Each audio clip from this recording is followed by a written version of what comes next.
మనం పుట్టింటికి వెళ్ళాలంటే 1 వీక్ ముందు నుంచే వీళ్ళని బతిమలాడుకోవాలి, బొజ్జగించుకోవాలి. ఆ 1 వీక్ మొత్తం వీళ్ళకి ఇష్టమైన వంటలన్నీ చేసి పెట్టి వీళ్ళని కాకపడుతూ ఉండాలి. అదే వీళ్ళ దగ్గరికి వచ్చేసరికి అలా ఉండదు. వాళ్ళ వెనకాలే వెళ్తూ ఉండాలి. ఎక్కడికంటే అక్కడికి. ఏం చేస్తాం, తప్పదు. పురుషాహంకారం. పెళ్ళయ్యాక ఆడపిల్ల ఏడపిల్ల అవుతుంది గాని ఆడపిల్ల అవ్వదు కదా. మనం పుట్టిన ఇంటికి మనమే చుట్టంలా పోవాల్సి వస్తుంది.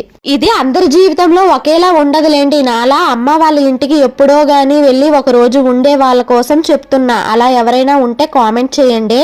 అంతేనండి, పెళ్లికి ముందు మిస్ యూ, లవ్ యూ అని చెప్తారు. అదే పెళ్ళైన తర్వాత కనీసం విందామన్నా ఆ మాటలు నోట్లో నుంచి రావు కదా. మనం చెప్పినా కూడా వినిపించుకోరు. ఎందుకంటే ఇంకేం చేసినా కూడా పక్కనే ఉంటాం కదా.